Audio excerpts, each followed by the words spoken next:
thanks, Lord Jesus. We praise you. We love you, Jesus. Thanks. Thank you, Lord Jesus, for everything that you've done in our lives. Lord, thank you so much. No, since the day that the Holy Spirit came to us, Lord, thank you so much. No, thank you with all our heart, with all our mind. Thank you, Jesus. We may be seated. Thank you, Lord, for your presence this morning. Thank you, Jesus.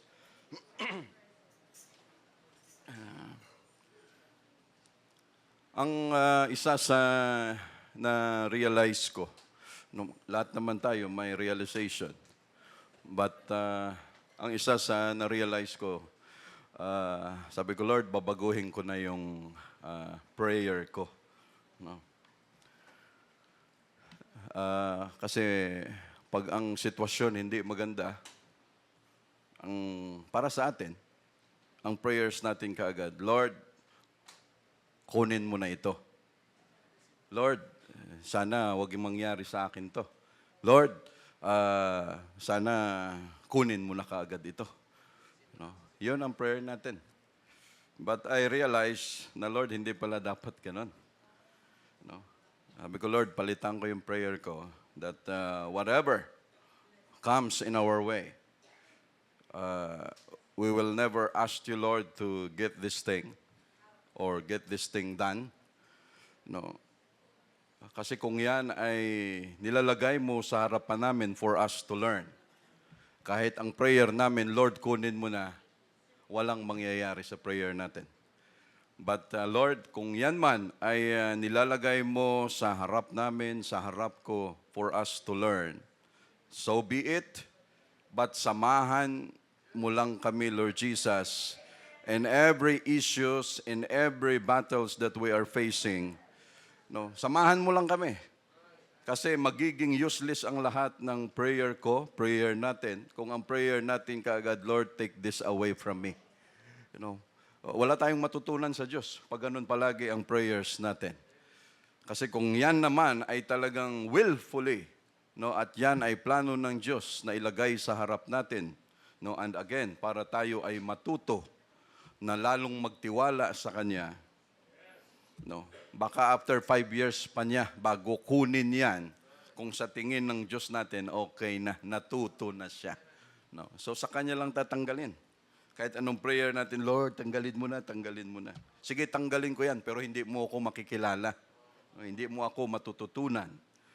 No, but our prayers would be, Lord, sige, no, we will just face it, but you help us, and we will come out victoriously in every issues, every trials that we're facing, Lord Jesus, for us to learn about you, Lord. No, come and learn of me. Kasi tayo ng mga tao, ang tendency natin kaagad, Lord, ang hirap nito Lord, kunin mo na. Lahat ng luhod natin dyan, Lord, kunin mo na. No, kinuha nga ng Panginoon. Wala naman tayong natutunan sa Kanya. No, at yun ay magiging cycle na palagi. No. No. Ayan, personal ko lang yan. Nasa atin yan. Kung, kung gusto natin kaagad na, Lord, kunin mo na lahat. Ay, di, walang problema. Nasa atin din yun, mga kapatid. No, Leviticus chapter 24, verse 10. Leviticus chapter 24, verse 10.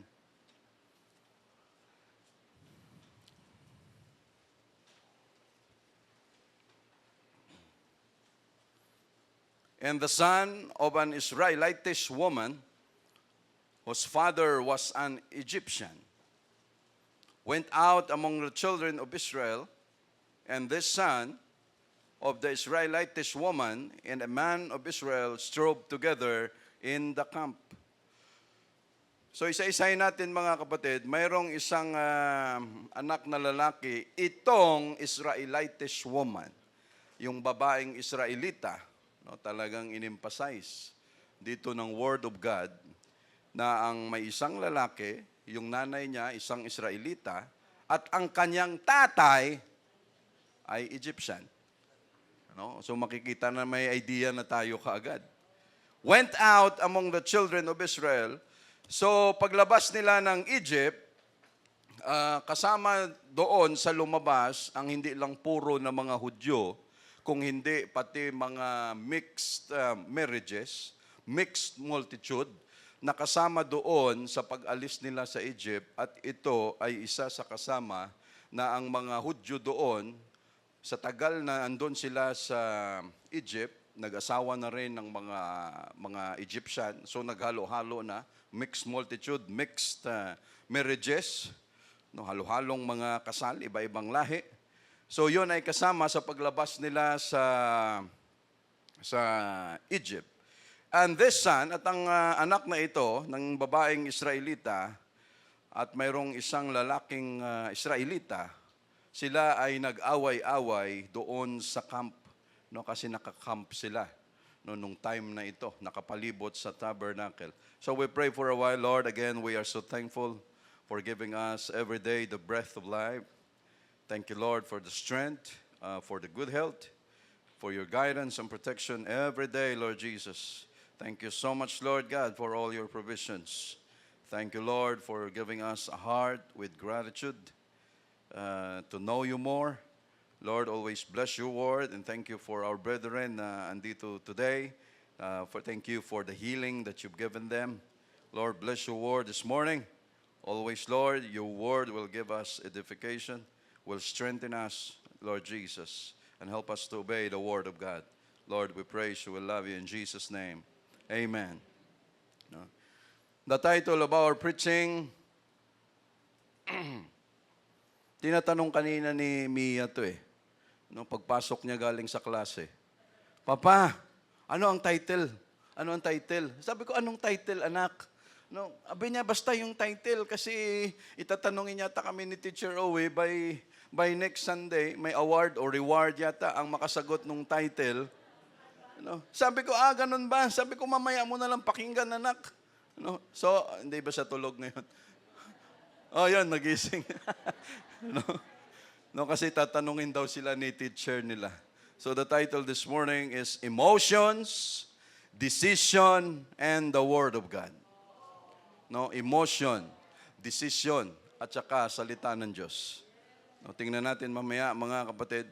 So ganito ang nangyari rito. Yung binasa natin sa verse 10, and the son, so again, ito inisa-isa natin mga kapatid, yung Israelitish woman, mayroon siyang isang anak, no, at yung kanyang mister dito was an Egyptian. Sumama sila sa paglabas ng Egypt to the promised land. No, pero pagdating sa camp, hindi maiwasan. No, ganoon naman mayroon talagang bangayan, mayroong mga pag-uusap, mayroong hidwaan, mayroong pag-aaway. So dito ang nangyari, yung isang Israelita at saka yung anak ng babaeng Israelite na ang tatay ay Egyptian, nag-aaway sila. No, at pagkatapos nilang mag-aaway, and verse 11, and the Israelitish woman's son blasphemed the name of the Lord and cursed. No, kanyang nilapastangan ang pangalan ng Panginoon at kanyang isinumpa. Dito, hindi inisa-isa ng Panginoon or hindi inisa-isa ng writer, hindi inisa-isa ni Moses kung ano ang dahilan na kami ni Brother Norman nag-away lang, tapos maya-maya, minura na namin ang pangalan ng Panginoon. No? Bakit nadamay ang Panginoon? No? Kung tayo man may isyo, bakit natin idadamay ang Diyos? Kung ako may isyo, bakit ko idadamay ang Diyos? Bakit ko idadamay ang paglilingkod ko sa Diyos? No? Pero ang nangyari rito, sila nag-away, pagkatapos nila mag-away, yung isa na ang tatay ay Egyptian, pinagmumura, sinumpa, no, ang pangalan ng Panginoon, no, for what reason? No, ang layo, Hindi kasi binusisi kung ano talaga ang dahilan. But again, mga kapatid, pag titingnan natin ang background, ang batang lalaki, hindi puro ang kanyang dugo na Israelita. May dugo na Egyptian at ang kanyang tatay, Egyptian. Iba ang Diyos niyan, iba ang pinaglilingkuran niyan, iba ang prinsipyo niyan, iba ang katuruan niyan. ang nanay Israelita. Just imagine, yung bata andon sa loob, dalawa ang nag-aaway na klase ng prinsipyo, dalawa ang tinuturo. Kung ang lalaking Egyptian ayaw rin ng kung ano ang mayroon doon sa babae na Israelita, kung ano ang kanyang paniniwala, kung sino ang kanyang Diyos. So lahat ng effect ng yan, papupunta sa bata. Ang bata maguguluhan until such time, no, pag sinabi ng tatay, basta ayaw ko sa Diyos mo. Anak, ganito ang gawin mo, dito ka sa Diyos ko. No? Anak, wag yan, kasi mali yung Diyos nila, mali yung katuruan nila. Anak, dito tayo. No? So posibleng, ganito ang nangyari, sigurado ang bata ayaw sa Diyos ng mga Israelita. No? Pero sa loob ng pamamahay, andon nakatira ang nanay, magkasama sila sa loob. No, ganon ang kanilang sitwasyon. Isa-isahin lang natin ito, mga kapatid. Sa Proverbs 6:20. Proverbs 6:20. My son, no, keep thy father's commandment and forsake not the law of thy mother. No, anak ko, pakaingatan mo ang katuruan or ang utos ng iyong ama at huwag mong kakalimutan ang mga kautusan ng iyong ina. It is God's design that the fathers are the one to preside over their families. No, ang ama ang magpe-preside, ang magde-decide sa kanilang pamilya, deciding in love and in righteousness, responsible to provide the needs of his family and protection. Yan ang papel ng isang tatay. Ang nanay, mothers are primarily responsible for the nurture of their children. No, yon ang papel ng nanay at tatay. But the question is, paano ang papel na gagampanan ng tatay kung siya mismo hindi niya alam ang dapat gawin? Kung ang nanay hindi niya alam kung ano ang kanyang dapat na gawin, in nurture, so lahat ng effect dito lalabas sa kabataan. No? May mga magulang, may mga nanay. No, hindi naman natin sinasabi. But because nangyari out of wedlock, no, dahil sa nabiktima lang ng pusong naligaw, no, dahil tumibok lang ang puso, nagkaroon ng baby, nagkapanganak, ang lahat ng galit ng nanay doon sa tatay, ipapasa sa anak. Tama? No? Yung galit niya lahat, ipasa niya doon sa anak. Yung bata, walang kamuang-muang. No? Kung ano ang nangyayari. Until such time, nalalaki ang bata, may galit na rin, may hinanakit na rin. Hindi niya iniintindihan kung ano ang kanyang sitwasyon. So, very crucial ito, mga kapatid. Bakit naging ganito ang reaksyon ng yung anak na Israelita rito? Bakit niya dinamay ang Word of God? Bakit niya dinamay ang pangalan ng Diyos dito? Sa Proverbs 1:8,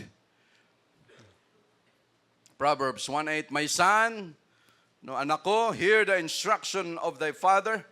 Pakinggan mo ang mga instruction, no, ng iyong ama, and forsake not the law of thy mother, parang kagaya nung kanina, mga kapatid, sa 6:20, and Proverbs 22 verse 6, 22 verse 6, train up a child in the way he should go, and when he is old, he will not depart from it. Train up a child. No, we do not train young people. You cannot teach old dog new tricks. No, yun yung kanilang sinasabi. That is why nag-uumpisa tayo, dito tayo nagtuturo, mga kabataan pa lang, dahil yung mga kabataan malambot pa, malinis pang kaisipan, ignorant pa ang kanilang mga kaisipan, inosente pa. So lahat ng pwede nating i-load, yung mga utak ng kabataan, just like sponge. Tama ba? No? Parang bata, higop lang yan ng higop. Kung ano ang kanilang mahigop sa paligid, sino ang kanilang kasama, ang bata, higop lang ng higop, mabuti man o masama. No. Hihigop lang yan sila ng hihigop. Malay nila kung masama ang sigarilyo, malay nila kung masama ang pagmumura, basta lahat ng mahigop nila, yon ang kanilang hihigupin. hanggat sa paglaki nila, kung yan ay walang guidance, walang disiplina, walang turo, lalakihan sila, dala-dala nila lahat. At kung yan puro mali-mali, walang koreksyon, expect mo na yan ay maging demonyo sa barangay ninyo, umpisa sa loob ng pamamahay. Ganon ang mangyayari. Because ang mga bata pa yan sila, pag hindi nakaramdam ng takot, ikaw ang tatakutin ng mga yan.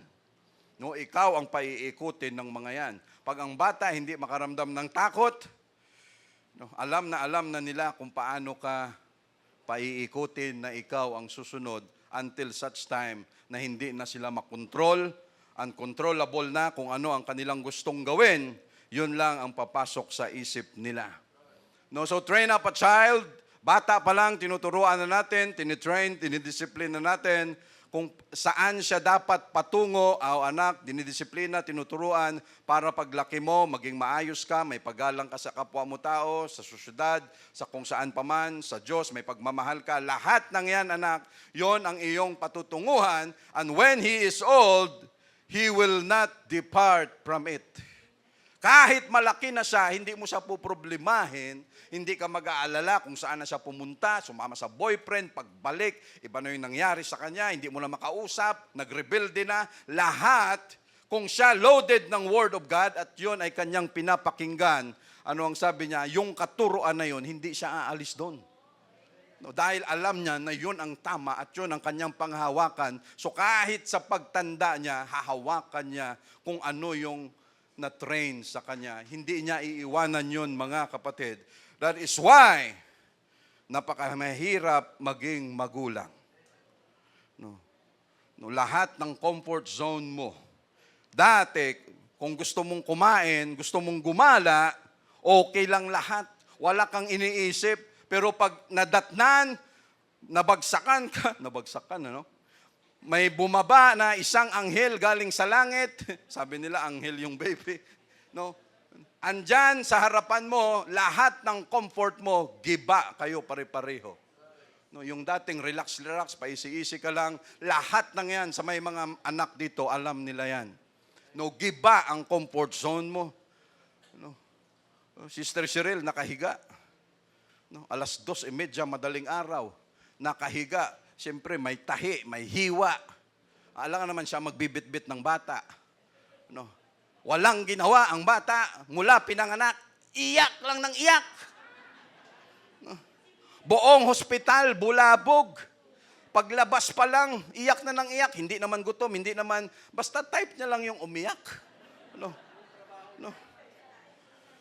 No. Pagdating sa bahay, hanggang ganun, iyak pa rin ng iyak. 2:00 madaling araw, gusto mong matulog, yung dati mong tulog, relax ka, wala kang iniisip, wala kang pinoproblema, sarap ng buhay mo, karoon kayo ng baby, no choice. Harapin mo ang ginawa mo.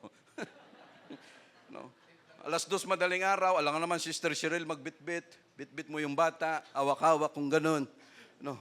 No, gusto mo nang matulog, kahit anong gawin mo, iyak pa rin ang iyak. Hihagis na kita mamaya. No? Sa gigil ko, ihahagis na talaga kita. No, lahat na lang gusto mo na. Sagad ka na. No. Sabi ni Sister Cheryl, anak mo yan.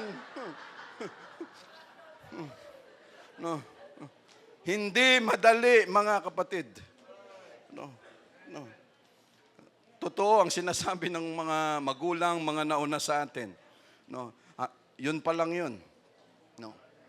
Pag baby pa siya, masaya ka dahil yung isang lata na gatas, depende pa yan. Ano ba yan? Is 26 o Bear Brand, Nido, Milo, bahala ka na kung anong gusto mong painom dyan. No? Pag bata pa, masaya ka kasi ganito lang kalaki yung kanyang beberon. So, kunti lang. Habang lumalaki. No. Every week, sabi ko, every week, parang bumibili ako ng bagong sapatos. Saglit lang yung diaper mo, gatas, pagod, lahat. Hindi madali, mga kapatid, ang laki ng responsibility of being a father and a mother. Paglaki, paglaki, i-guide pa natin, pag-aaralan mo pa, bawat temperament, lahat, kung paano. So, napakalaki mga kapatid. No, yan ang responsibility natin. Deuteronomy chapter 6, verse 6. Pasuyo, Brother Roman. Daanan natin kaagad dito. No, and these words which I command thee this day shall be in thine heart. No, yung mga salita na ito na aking iuutos ngayong araw ay dapat pumasok sa inyong mga puso. Verse 7, and thou shalt teach them diligently unto thy children.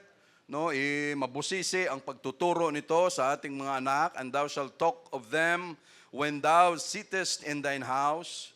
No, habang kayo ay nakaupo, nagkukwentuhan, ituro yan sa inyong mga anak. No, ano ang ituturo? Walang iba kung hindi ang Word of God. No, yan ang problema kasi kung ang magulang walang interes sa Word of God, walang alam sa Word of God, walang respeto sa Word of God, walang respeto sa kung ano ang dapat at tama, yung righteousness, kawawa ang bata. No. And when thou walkest, by the way, abang kayo ay naglalakad, ang dami kayong pwedeng makita dyan na pwede mong ikwento para sa bata. And when thou liest down, no, kung kayo ay nahiga, matutulog, and when thou risest up, pati sa paggising, sa verse 8, and thou shalt bind them for a sign upon thine hand, and they shall be as frontlets between thine eyes. So, gumagawa pa yan sila dyan, mga phylacteries na yan, no, parang mga nakasulat dito sa braso, sa noo, dito sa kamay, no, para lang lagi hindi nila makalimutan ang Word of God. Verse 9, and thou shalt write them upon the post of thy house and on thy gates. So, kahit saang lugar, mga kapatid, hanggat nandoon ang Word of God na hindi natin makalimutan ang salita ng Diyos. Verse 10, and it shall be when the Lord thy God shall have brought thee into the land. Wag na lang muna yan. Hanggang doon na lang muna tayo. So, thank you, Jesus. So, again, yung mga binasa natin, mga kapatid, ang laki ng role ng isang magulang, no, sa ating mga anak. No, talagang number one, giba ang comfort zone, no, natin ng mga magulang. Hindi mo pa alam, kasi pag lumaki na yan, may sarili ng desisyon, nakapag-aral. Pag yan nakapag-aral na, nakapagtrabaho, binibigyan na kayo ng allowance, no, para bang hindi mo na ngayon control ang mga anak mo, kasi ganun tayo ng mga Pilipino eh. No, pagdating ng panahon, hindi mo na makontrol ang mga anak, hindi mo na mapagsabihan kasi sila na ngayon ang nagpapakain. No? Is it right? No? Tama ba ang ganong kaisipan? No? At bilang magulang, hindi mo na magawa ang papel, ang part mo, kasi pag ginawa mo yan, matatakot ka na dahil baka mawalan ka ng allowance. No? Ay kung ako magulang, subukan mong magsalita ng masama, no? Ikaw na anak, subukan mo. No, tingnan natin. No, di bali nang walang makain. No, basta matuto kang rumispeto sa magulang mo. No, matuto kang magmahal sa magulang mo. Dahil hindi ibig sabihin ikaw na nagpapakain, ikaw na tapos kung ano na lang ang pwede, no? At tayo na mga magulang, huwag tayong papayag sa ganyan. No, nagaganyanin na lang tayo ng mga anak natin. No. Say praise the Lord. No. And the Israelitish woman's son blasphemed the name of the Lord. So sigurado ang kanyang ginawa dito, mga kapatid, ay pinagmumura, nilapastangan ang pangalan ng Panginoon dito, no, na hindi naman dapat, pero dinamay pa niya ang pangalan ng Panginoon. At sa kanyang ginawa, inalipusta, minura, minalain, sinumpa ang pangalan ng Diyos, and they brought him, siguro parang mga bata o ano pa man. Sabi yan, Diyos mo, walang kwenta yan. No, yung Diyos namin, iba. No, napunta na doon. No, hindi natin alam kung anong klaseng pag-aaway mayroon silang dalawa, pero bakit nadamay ang Diyos dito? No, sa kanilang pag-aaway. No, yun yung sinasabi, idamay mo na ang lahat, huwag mo lang idamay ang Diyos sa kalukuhan mo. No, kasi pag nagkataon, Exodus chapter 20 verse 7, Exodus 20 verse 7, Thou shalt not take the name of the Lord thy God in vain. Wag na wag mong gagamitin ang pangalan ng Panginoong Diyos sa walang kabuluhan, for the Lord will not hold him guiltless. No, sapagkat hindi aariin ng Panginoon na ikaw ay walang sala. No, na siyang magdadala o gagamit ng kanyang pangalan sa walang kabuluhan. No, ay talagang disgrasya ka sa Diyos. No, because we must treat the Word of God, His name, with highest respect and honor. No, hindi natin ginagamit ang salita ng Diyos. No, kahit sa mga biro-biro lang natin, no, we respect the Word of God, we honor the Word of God, we do not use the Word of God. Kung tayo ay mga ngako, no, baka hindi natin kayanin. So lahat ng yan with utmost respect sa pangalan ng Diyos natin, mga kapatid. So, and curse, and they brought him unto Moses. Dinala nila kay Moses ang problema na ito because Moses was their leader. And his mother's name was Shelomith, the daughter of Dibri of the tribe of Dan. Bakit kaya pinangalanan pa yung pangalan ng nanay dito? No. Bakit hindi sinama yung pangalan ng tatay dito? Wala namang kwenta sa Diyos tong no, Egyptian father na ito. But again, mga kapatid, it is the father, no, sa loob ng pamamahay, nag-uusap yung mag-asawa, yung ama at ina mag-uusap, no, sweetheart, honey, sugar, sweetie pie, o kung anong pangalan, chocolate, no? Lahat ng pang diabetes, no, andyan na, no. So mag-uusap, okay, ganito ang gawin natin sa mga anak natin. No, ako na ama, ako everyday aalis dahil ako may trabaho, ganun ang setup natin. Pero lahat ng kautusan na ito, pag alis ko, ikaw maiiwan sa bahay bilang nanay, you will implement all those rules. No, kung ano ang lahat ng katuruan, ikaw ang maiiwan, ikaw ang liwanag dito sa bahay. No? Ikaw lahat ang maglalatag niyan sa ating mga anak dahil wala ako. No? Pero lahat ng yan pinag-usapan natin. So ang tatay magsisikap doon. No? So lahat ng ganong klaseng mga rules, iuutos ng nanay doon sa mga anak dahil siya ang kasama everyday doon sa buong bahay. No? At yun nga ang sabi nila, unfair daw. Dahil pag ang anak matino, ang honor andun sa tatay. No? Pero pag ang anak, suwael, problemado, laki ng perwisyo sa publiko, no? Ang lahat ng sisi andun sa nanay. No? Because ang nanay ang mag-i-impose niyan doon sa loob hanggat wala yung tatay. No, anak, ganito, ganyan. That is why ang nanay kailangan maingay. No. How can you teach kung hindi ka magsasalita? No, ang sabi ng Biblia, you teach them along the way, nakahiga, nakaupo, natutulog. Ibig sabihin, dapat ikaw ay talker. Talker. No? Dapat ikaw ay talkative. No? Kahit ang temperament mo, hindi ka nagsasalita, you need to speak. Dahil hindi pwedeng, ganun ka lang lagi sa anak mo, No? Hindi, you need to speak. Ang laki ng trabaho, mga kapatid. Why? Kailangan pag-aralan mo pa ano ang prinsipyo ng Word of God, ano ang prinsipyo ng church natin na kailangang ituro sa mga bata. Lahat ng yan para may maituro ka. No? Dahil paglaki ng yan, walang ibang sisisihin kung hindi ikaw na nanay. Pag yan ang nangyari. That is why, ano kaya ang pakiramdam that forever, hanggat nandito ang mundo, no, itong nanay na ito, ang pangit ng record.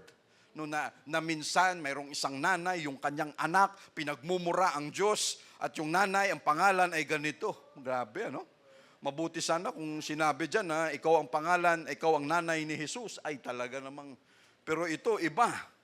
No, the daughter of Dibri of the tribe of Dan, and they put him in ward. This is the first time, and the first record na nilagay nila sa kulungan, no, parang jail, nilagay nila sa jail, sa kulungan. They put him in ward.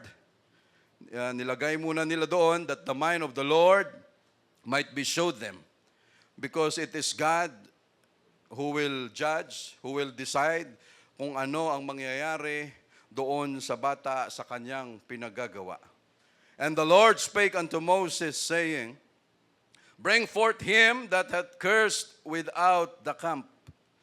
Dalhin siya na siyang nagsumpa ng lait, dalhin doon sa labas ng kampo, and let all that heard him lay their hands upon his head.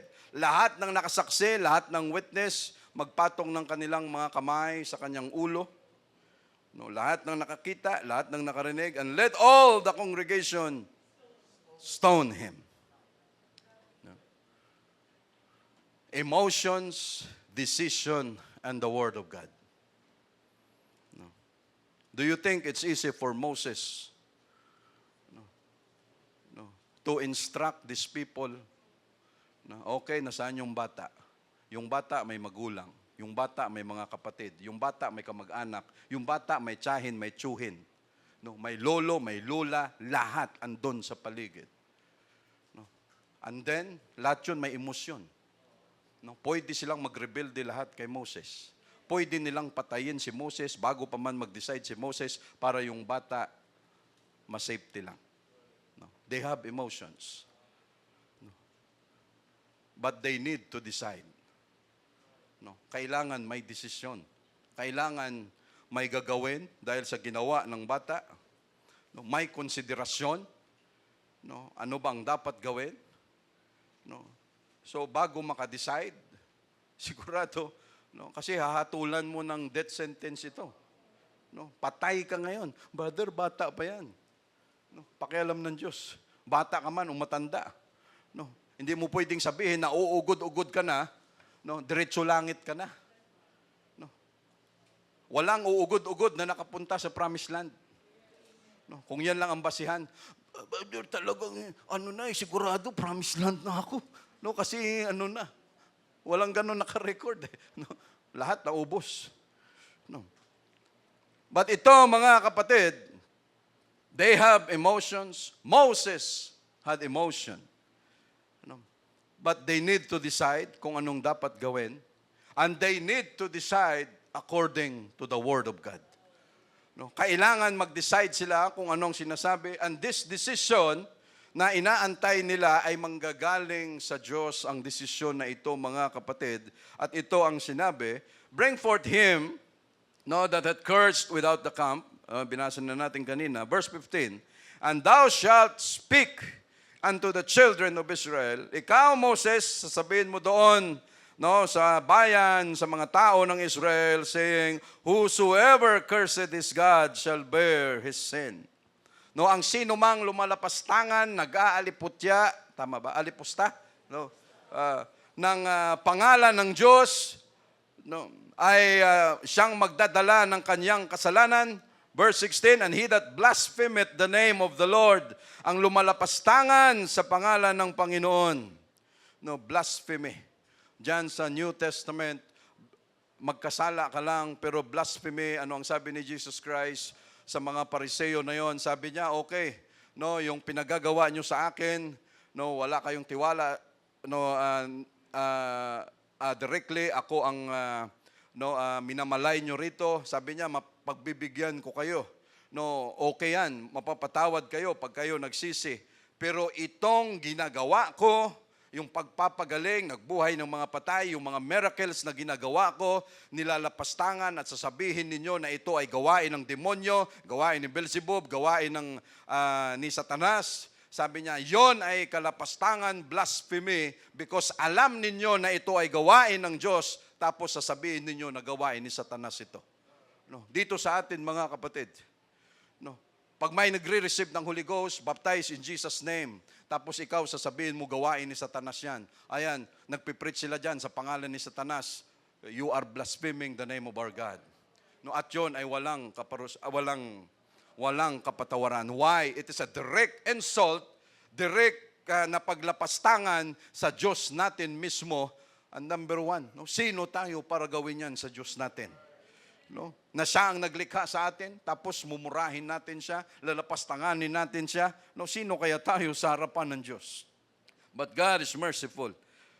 No, and he that blasphemeth the name of the Lord, he shall surely be put to death, and all the congregation shall certainly stone him. No. Death sentence ito. Siya ay kailangang mamatay. Lahat ng kongregasyon shall certainly stone him. No? Imagine, gaano sila karami. No? Lahat ng kongregasyon ay kanya-kanyang bit-bit ng bato. No? Isang bato lang, tumama sa ulo mo, patay ka na. Pero ano ang sabi? No? Grabing gigil ng Diyos. No? O lahat ng nakarinig, no? Kayo ay mga witness, lahat, buong kongregasyon, dala kayo ng bato, batuhin nyo siya para mamatay. No? No, why? Ang Diyos ba mayroong right para gawin yan? Mayroon ba siyang authority para gawin yan? You know? At sino tayo ng mga tao para lapastanganin ang Diyos natin, mga kapatid? No? Pero itong bata na ito, ano kaya ang pagsisisi ng magulang? Ikaw kasi, hindi mo didisiplina yung anak natin eh. Sinabi ko na sa iyo, tingnan mo tuloy. No? Yung bata, pag hindi na disiplina sa loob ng pamamahay, ipapahiya ka niyan sa labas. Ang disiplina wala sa labas, sa loob ng pamamahay. No, pag dinidisiplina mo ang anak mo sa labas ng pamamahay, ibig sabihin nagkulang ka. No. Dahil lahat ng disiplina gagawin sa loob ng pamamahay, paglabas para hindi ka ipahiya. No, ang dami dyan. No, kakain kayo sa restaurant. No, nagwawala yung bata, bibigyan ng cellphone para hindi mag-ingay. No, hindi alam ng magulang na yun ang gusto ng anak. No, iniisahan ka ng anak mo, no? Ilang buwan pa lang, no, nakatutok na sa cellphone, ano na. No. Yan ang pwedeng problema, mga kapatid. Anong klaseng pagsisisi? No, kahit magsisi man sila, wala na. Nadesisyonan na mismo ng Diyos, and it is not ganon ka-easy. No, na sabihin ni Moses na ito ang desisyon ng Diyos, yung anak mo, kunin natin, ilagay mo rito sa gitna, lahat ng witness, andito sila na siya ay talagang minura niya ang Panginoon. Lahat kayo, pati kayo na mahal nyo sa buhay, kumuha kayo ng mga bato, kayo ang mauna, ipukol nyo sa kanya yung bato. Emotions. No. Kung ikaw na magulang, kakayanin mo kaya na ganun ang gawin? No, because you have emotions. No, madidesisyonan mo kaya na gawin ang bagay na yon because you have emotions. Pero ano ang mangingibabaw? Your emotion, your decision, or the Word of God? No. Pag hindi ginawa ni Moses, Lord, sana wag naman. Kasi, so Moses, okay. Kung hindi natin gagawin yan, ilan pa ang tutulad yan? No. Ilan pa ang gagawa niyan sa kongregasyon? Ilan pang mga Egyptian na may dugo ang gagawa niyan sa akin? Kung ngayon pa lang, pag pinalampas natin to, no, ilang pamilya ang gagawa niyan, ay okay naman pala. No? No, pwede naman pala. Pakiusapan natin ang Diyos. No? No? Minumura na ang Diyos nila. So this instruction came from God. No? And he shall surely be put to death, sa verse 16, and all the congregation shall certainly stone him as well as the stranger, and he that is born in the land, no, pati sa mga estranghero, pati yung mga pinanganak sa lupa, when he blasphemeth the name of the Lord, kung siya ay naglapastangan sa pangalan ng Panginoon, shall be put to death. No, death sentence, ganon kabigat, mga kapatid, ang paglapastangan sa Diyos. Jeremiah 79. No. Jeremiah 79.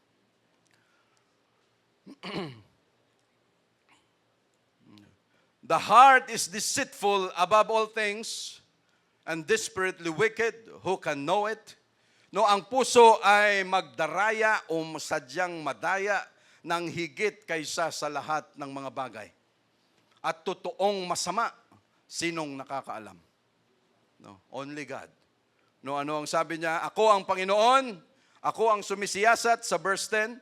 Ako ang sumisiyasat ng pag-iisip, aking tinatarok ang mga puso upang magbigay sa bawat tao ng ayon sa kanya-kanyang lakad, ayon sa bunga ng kanya-kanyang mga gawain. No, because the heart is the most deceitful. Hindi ibig sabihin na kung yun ang nararamdaman natin, yun ang tama. No, hindi kaagad ganun. Hindi ibig sabihin kung ano ang nakita natin sa kalsada, magja-judge tayo kaagad, akala natin na yun na hindi pa natin nakuha ang kabuuang kwento. Mga road rage. No, bakit nagalit? Bakit nagsuntukan? Sabi ng kabilang partner o kabilang panig. No, tinutukan ako muntik na akong barilin Sabi naman ng kabila, hindi kita ba sana tututukan kaso muntik mo na akong ilang beses mo na akong banggain No. It is not easy to judge. No, hindi madali. And sometimes because of our emotions na nanggagaling sa puso natin, andyan lahat mangingibabaw. We have emotions. We need to decide. At andyan ang Word of God na siyang nagtitimbang sa atin kung ano ang dapat gawin. Mag-ingat tayo mga kapatid sa mga pumapasok sa ating pag-iisip, pumapasok sa ating mga puso. Ano ang sabi dyan? Mag-ingat tayo mga kapatid, for out of the abundance of the heart, the mouth speaketh. Kung ano ang laman ng puso natin, ay siyang lumalabas sa bibig natin. At madalas yan ang nangyayari. Ang isda nakukuha sa bibig, ba't tayo ng mga tao nahuhuli sa salita natin? Mag-ingat tayo na wag nating maikalat kung anuman ang laman ng puso at isip natin na hindi maganda. Lalo na kung yan ay mga church issues, church matters na hindi natin alam ang kabuuan ng mga kwento o mga issues. Mag-ingat tayo mga kapatid. Dahil yung lason na yan, pwede nating ilason sa iba rin. At pag nangyari yan, lahat tayo may lason na rito. Again, dito mga kapatid, ang pag-uusap natin ay heart to heart ito. Puso sa puso, walang halong guile, walang halong kung ano ang totoo, sinasabi natin dito. Again, kung may mga kapatiran tayo na nare-restrict, mga kapatiran as part of their disciplinary action, hindi natin alam ang kabuuan ng rason. Minsan, hindi natin masabi ang kabuuang rason bakit siya na-restrict. But sometimes the reason, hindi natin nasasabi lahat. And it is good for us. It is good for you, it is good for me, it is good for those na na-restrict. Because we are protecting one another na wag tayong masira at hindi natin ginagawa yan para may pagtakpan. We never do that. At kung hindi tayo satisfied, kung ang ating espiritu ay talagang balisa, bakit? Hindi nasabi ang kabuuang rason, hindi tayo mapakali, wag na tayong mag-text sa iba. Wag na tayong mangalap ng impormasyon bakit. Bakit ganito, bakit ganyan, tawagan sa kung sino paman. You come directly to us. Sa akin, Mr. Kate, mga leaders natin, kung mayroong mga question about those decision, lapit ka agad, wag nang kung sino-sino pa. Dahil sila wala rin yan alam sa kabuuan ng isyu. So pag may ganun ang mangyari, brother, kahit tulog, brother, umaaliwasa ang aking espiritu. Ano ba talaga ang tunay na nangyari? Yan, you come to us. Directly you come to us. Why? Again, kasi yung lalapitan natin, iti-text natin, wala yan silang alam, malinis ang kanilang kaisipan, tapos guguluhin, tapunan natin kung ano-anong mga malis na mayroon tayo. Hindi mo alam kung anong naging impact niyan sa kanila. And time will come, antay-antay lang tayo, because God no, in God's time, He will reveal the reason. No, mangyayari talaga yan, mga kapatid. No? And our decision, as my decision as pastor, together with our elders and leaders in the church, no, regarding church issues, is not always perfect. No, hindi yan palaging perpekto. Mga decision na yan.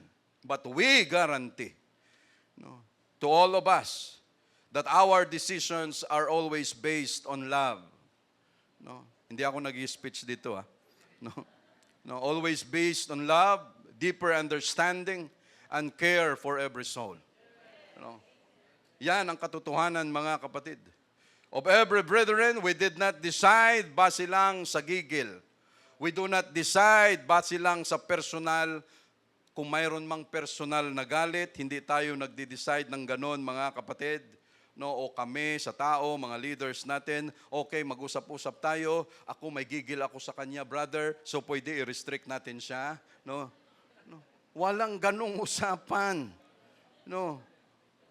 Pag ganon ang nangyari, it is not right, it's not proper, it's abuse of authority. No, hindi natin ginagawa yan. No, bago, ito, sinasabi ko ito, mga kapatid, for us to clarify everything. No, para malinis ang ating kaisipan, because we are all family, we are all members of this church, we pray one another, no, we forgive one another, we understand each other. No? Bago o madalas, bago ma-restrict ang isang member, buwan o taon ang inaabot bago madesisyonan. No? Totoo yan. No? Kung ano ang tamang desisyon, kung ano ang will ng Panginoon sa issue na yan, no? Because we care and we love for the soul. No? Mahal natin ang kaluluwa. And we decide with emotion. No? Kami nagde-decide na may emosyon. No, hindi yung wala kaming pakialam, matigas ang puso natin dito.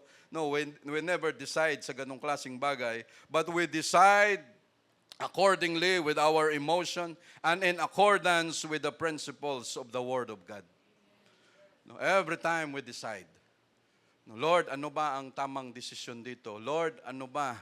Lord, help us. Lord, yung kaluluwa na ito, sayang naman, matagal na ito sa church, ganito. Lahat ng yan, mga kapatid. And I'm telling this with all my heart, with all my mind, with all sincerity, no, with all honesty before God. Again, we are a family in this place. We pray, we love, we understand one another. We forgive one another. And this place is a witness. Oh, mga kapatid.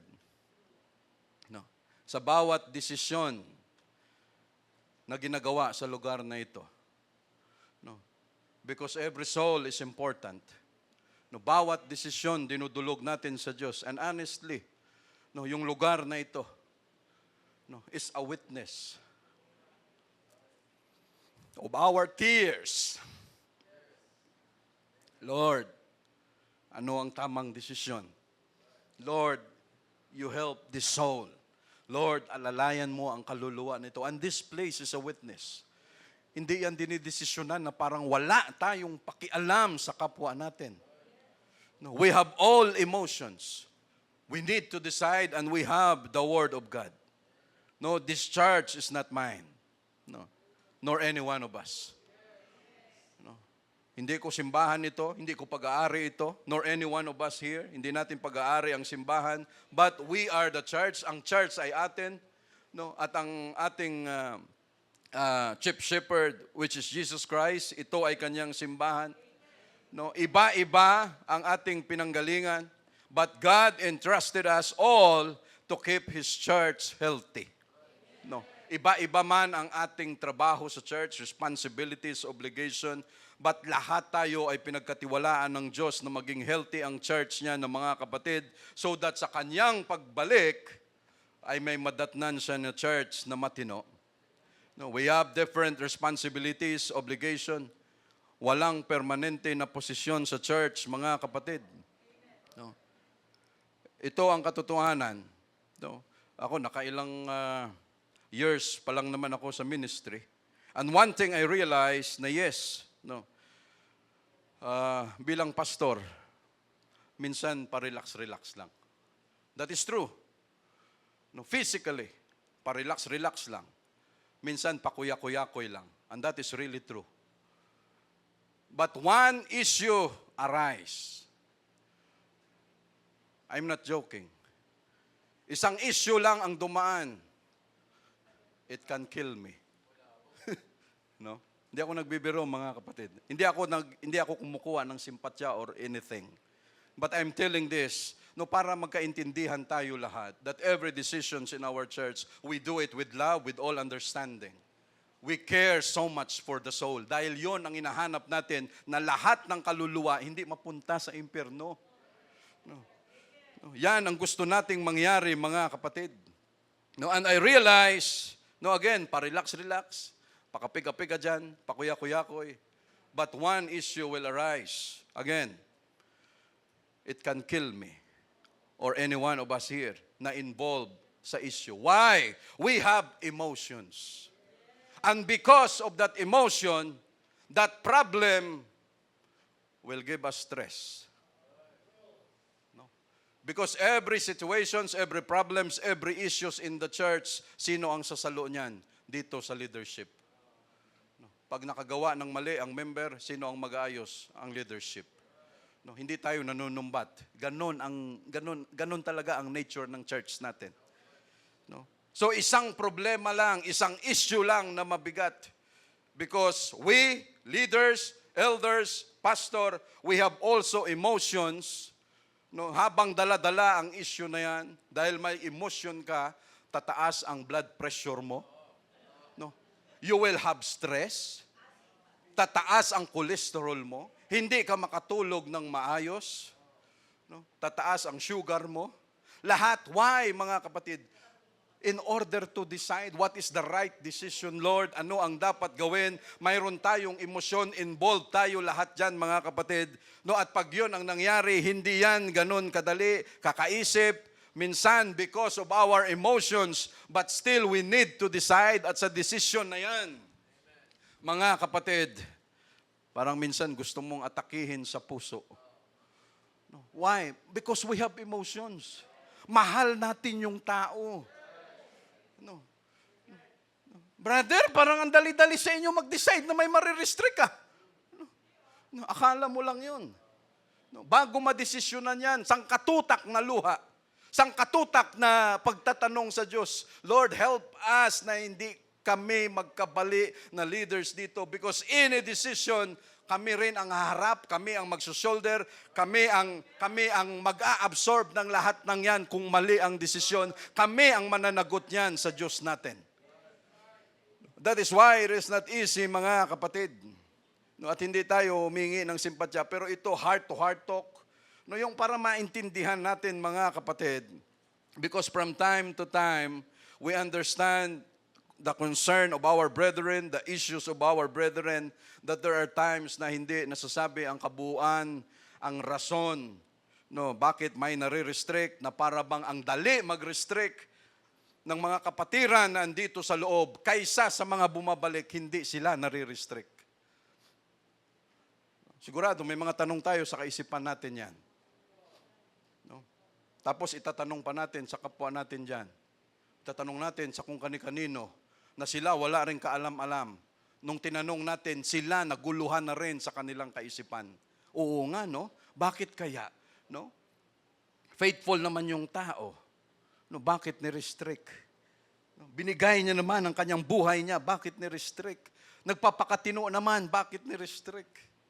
No, you come to us. No, and we are more than willing. We are more than willing na i-explain, mga kapatid, lapit lang kayo kung talagang hindi mapanatag ang loob natin. But with all honesty, no, para maklaro natin, baka hindi pa natin masyadong naintindihan. No.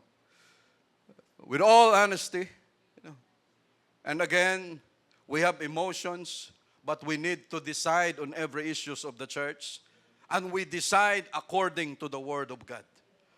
No. Dahil walang ibang prinsipyo ang mangingibabaw kung hindi Word of God. No. No, doon tayo nakabase na lang, doon tayo nakaangkla. Brother, sister, ang hirap mag-decide dahil mahal natin. Yes, andyan na tayo. Pero ano ang nangingibabaw? Word of God. Ano ang sinasabi ng Word of God? Ito. No, hindi madali magsabi, oh, ikaw, sister, pag next Sunday, pag hindi pa mababa yung palda mo, marirestrict ka na. No. So ano ang ini-expect natin? We expect na pagdating ng Sunday, andito siya at maayos yung kanyang palda because ayaw natin na ma-restrict o ma-disfellowship ang isang tao. Why? Kung masakit sa kapwa natin, members, sa amin ng mga leaders, pastor, ang tindi ng sakit niyan. No, hindi madali ang magsabi dito, okay, no, I have an announcement. No, kabisado mo na nga, Brother Ed, no? No, hindi man madaling sabihin, malungkot, and it's true, mga kapatid. No, again, walang panunumbat or anything, pero ang gusto nating ipaliwanag, we have the Word of God, we have emotions, we need to decide, at ito ginagawa natin, mga kapatid. We love our brethren, every soul, we love it so much. No, at kung itong mga bagay na ito hindi madesisyonan, time will come. Kung kami na mga leaders magbulag-bulagan sa church, brother, wag mong i-deal yan kasi mataas ang tithes niyan, mawawalan ka. No. So, palampasin mo na lang yan. O brother, ito, hindi nagbibigay ng tithes o konti ang tithes, tigpasin na natin ito. No. No. According to tithes, ang disciplinary action sa church. Ang pag-restrict according to tithes. No. And time will come. No. Ako na pastor, antay-antay lang ako, pupugutan ako ng ulo ng Diyos dito. No. Pag ganon ang nangyari.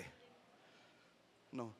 No. Pag ganon ang nangyari. No. Why? Walang ibang sisingilin ang Diyos kung hindi ako, tayo na mga leaders, mga elders, pag hindi natin ginampanan. That is why pag mahirap ang sitwasyon, mahirap ang desisyon, because we have all emotions sa kapwa natin dahil napamahal na sa atin ang kapwa brethren natin, saan tayo nagde-decide? Lord, para hindi magulo ang desisyon, ano ang sinasabi ng Word of God? No, ito ang sinasabi. Okay, yan ang sundin natin. No, kasi yan ang sinasabi ng Word of God. No, ganon ang mangyayari, mga kapatid. No, say praise the Lord. No, it is not easy. No, sa amin, no, na andito sa mga decision makers ng church natin, and we are not superhuman. No, we have all emotions, nakakaramdam, hindi rin madali, mga kapatid, yung mga issues na yan. No, and we do that with all the love na mayroon tayo sa kapwa natin.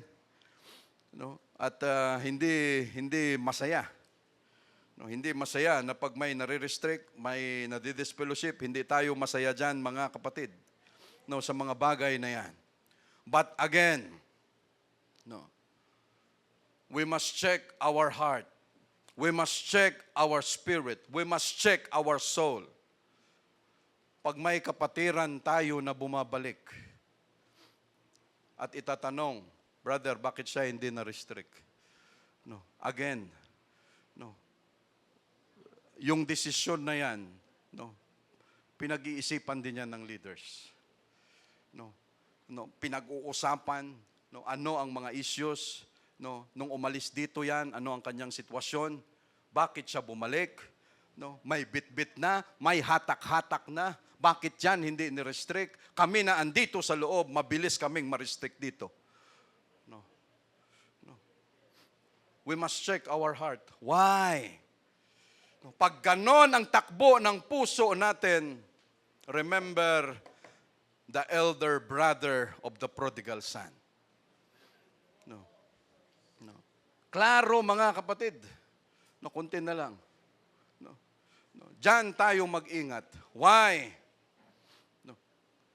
Kami na nagpapakahirap dito faithfully. We give our tithes, we give everything. Wednesday, Sunday, andyan kami sa church. Tapos kami ang marirestrict. Itong kakagaling lang sa labas, matagal na masyal, nung bumalik, hindi ni-restrict. No, matagal nag-enjoy sa labas. Again, bilang brethren na andito sa loob, we must check our heart. No, i-check natin ang puso natin. Why? No, very particular ang Diyos dyan, mga kapatid. No, yung isang bunso. Ano ang sabi ng bunso? Tay, ibigay mo na sa akin. Habang ikaw ay buhay pa, yung mana na parte sa akin, ibigay mo na. No, ibigay mo na yan sa akin dahil iwaldas ko na yan. Remember, no, maraming mga members sa church natin, brethren, no, pumunta rito sa lugar na ito, they asked God to give the inheritance, the Holy Ghost. No? After they get their inheritance in this place, earnest inheritance, they got the Holy Ghost in this place. After that, ano ang sabi nila?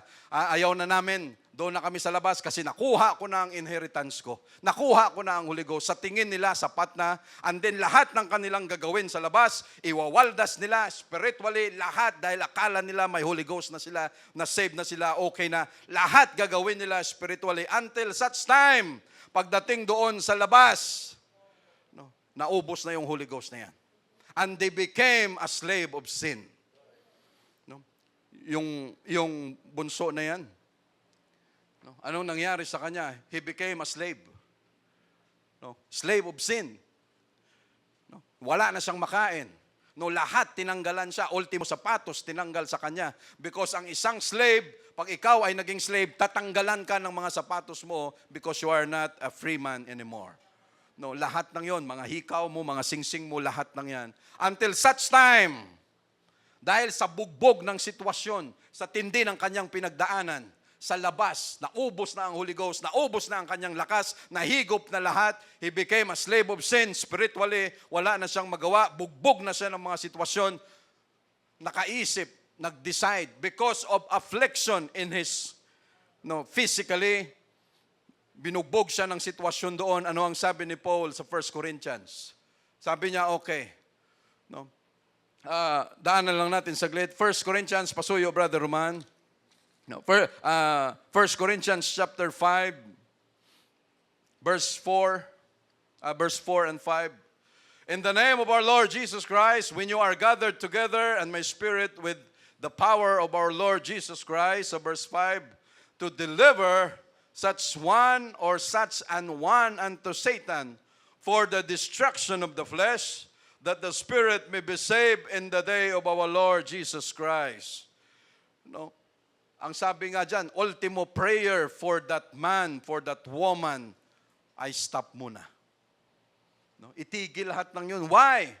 Para yung kanyang flesh mapasakitan, all out, para bang, sige, Satan, you have given all the authority, pwede mo na siyang saktan. So lahat ng yan, pag siya nasaktan na with all the affliction na naramdaman ng kanyang flesh, dahil sa sakit ng kanyang maramdaman, ang kanyang kaluluwa magsasabi, ayaw ko na.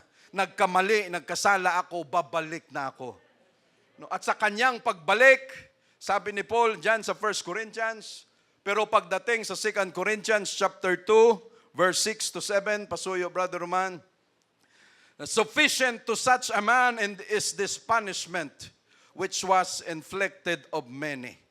No, sabi niya, sapat na doon sa tao na yan na siya pinarusahan ng lahat. Verse 7, no, so that contrariwise ye ought rather to forgive him and comfort him, lest perhaps such a one should be swallowed up with overmuch sorrow. So, hindi natin tinatakpan, hindi natin ginajustify yung mga kapatiran natin na bumabalik, kung hindi man sila nare-restrict. And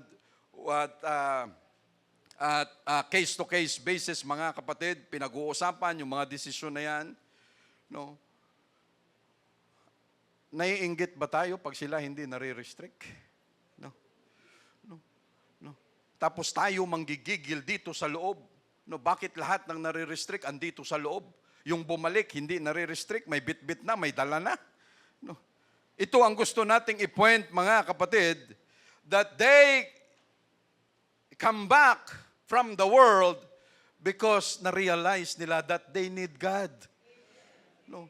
Bumalik sila kasi sobra na yung kanilang pinagdaanan sa labas spiritually, kaya na-realize nila, babalik na kami sa church kasi bugbog na kami sa labas. So sa pagbalik nila, ang sabi ni Paul, you forgive them. You accept them. Why? Sobra na ang kanilang pinagdaanan sa labas na pagdating dito, sipain pa natin, suntukin pa natin spiritually, pahiyain pa natin. Anong sabi ni Paul? Baka hindi makasurvive yan, sa kanyang nararamdaman. No? Because we have concern about the soul, mga kapatid. Why? Kaysa no, ang sabi ng anak, no, sabi niya, tay, pupunta na ako diyan. No, because I became a slave of sin spiritually. Yung mga umalis at nakarealize, bumalik dito, pagdating dito, mga kapatid, ano ang kanilang niyakap natin sila. No. Pero but we do not tolerate kung ano ang kanilang ginawa sa labas. Hindi tayo nag-agree. No, but because they had repented from their sins, no, nakabalik sila sa paglilingkod sa Diyos. No. Siguro wag na lang natin i-question yan. No. Bakit siya hindi na-restrict? Kami dito ang bilis ma-restrict. Anong mabilis ma-restrict? No. At hindi tayo dapat mainggit dyan. No. Lalabas na lang ako ngayon, brother. After 10 years, babalik ako sa church. Kasi tatanggapin din naman ako. Okay, you try. No, tingnan natin kung makabalik ka. No. Without the mercy of God. No. Kasi ito, mga kapatid, okay, we accept them, at tayo naman na andito sa loob, we must never forget and we serve God with all gladness in our heart. Hindi tayo naglilingkod dito sa Kanya na bawat bigay natin ng ating offering, ang ating tithes, masama ang loob natin. Pupunta na naman ako sa church ngayon, Brother Vince. No? Magbibigay na naman ako ng tithes, ng offering. No? Wag ganon. We must serve God with all gladness in our heart. No. No. Hindi tayo naglilingkod sa Diyos, mga kapatid, na masama ang loob natin. Why? Time will come, yung sama ng loob na yan, sasabog yan. No, antay-antay ka lang, sasabog yan. No, gagawa ng paraan yan, at sasabog yung ganong sama ng loob. At pag sumabog yan, maraming madadamay. No, ano ang sabi ng panganay? No, sabi niya, tay, grabe ka naman. No, nilustay niya na lahat ng mayroon ka. No, kinuha niya na lahat. Ako rito sa loob, very faithfully pinaglilingkuran kita. Ganun pala ang takbo ng heart natin habang tayo naglilingkod sa Diyos. No, parang napipilitan tayo na gawin ang lahat. Tayo siya lahat, ginawa niya na lahat na. Sabi ng tatay, huwag mo nang isipin yun. Yung kapatid mo na dating patay na, dating nawala na, ngayon andito siya, dapat yun ang maisip mo. No, kulang na lang, anak, nasaan ang puso mo? Kapatid mo yan. No? Ano ang mangibabaw? Yung sama ng loob natin. No? Yung inggit natin. Gusto natin patayin yung mga kapatiran na bumalik, spiritually. Nasaan ang heart natin pag ganun? No? Ano ang sabi ng tatay? Si Jesus Christ mismo nagsabi. No? Siya nagkwento nito mismo. Ano ang sabi ng tatay? Anak, wag na yan. Pero anong sabi ng panganay? No? Sabi niya, ako rito, buong buhay ko, pinaglingkuran kita, tay, ni isang kapirasong kambing para mag-party ako sa aking mga kaibigan. Hindi mo man lang ako binagyan. Sabi ng tatay, hindi mo kailangan manghingi. Everything is yours in this house. No, mga kapatid. We must appreciate and we must never think na habang tayo ay naglilingkod dito kay Jesus, dito sa church, dapat masaya tayo at anong tawag dito? No? Walang halong sama ng loob. No? Na yun bang, no? Hindi dapat ganun. No? We must learn how to forgive and forget.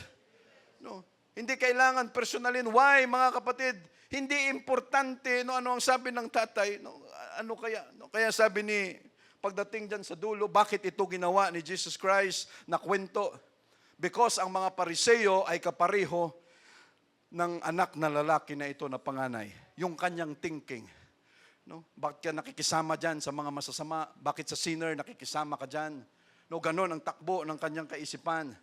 No? Dapat mas mangibabaw pa rin, mga kapatid, yung pagmamahal natin sa kaluluwa kaysa dito sa maglilingkod. Ganun pala. Hindi pwedeng ganun. No? While we are serving God in this place faithfully for 20, 25, 30 years, 35 years, we must serve God joyfully. No? Hindi tayo naglilingkod dito na masama ang loob natin at pag may nakita tayo, mabuti pa siya. No, nakabalik, sa pagbalik, hindi siya na-restrict. Tapos may mister, may anak na siya. Ako hanggang ngayon, wala. Yun pala eh. Kaya masama ang loob, Lord, I've been serving you faithfully. Kunting mali ko lang, marirestrict ako, pero ito, galing sa labas, may bit-bit na, mukhang masaya naman siya sa buhay niya. Ako, Lord, andito hanggang ngayon, wala talaga eh. May ganun ba tayong pakiramdam? Hindi alamin natin, hindi tayo dapat maging jealous because hindi natin alam kung ano ang kanilang pinagdaanan sa labas. And because of God's mercy, hindi sila namatay kagad doon. God is a loving God. Nakabalik pa sila. At hindi natin sila pinagtatakpan, mga kapatid. But we must welcome them with all our heart. Pero hindi ibig sabihin, nagagawin nila ulit yan. At pag ginawa pa nila ulit yan, or any one of us here, we have emotions, we need to decide, and we decide according to the Word of God. Para hindi tayo labo-labo, mga kapatid. We say praise the Lord. Hanggang dyan na lang po tayo.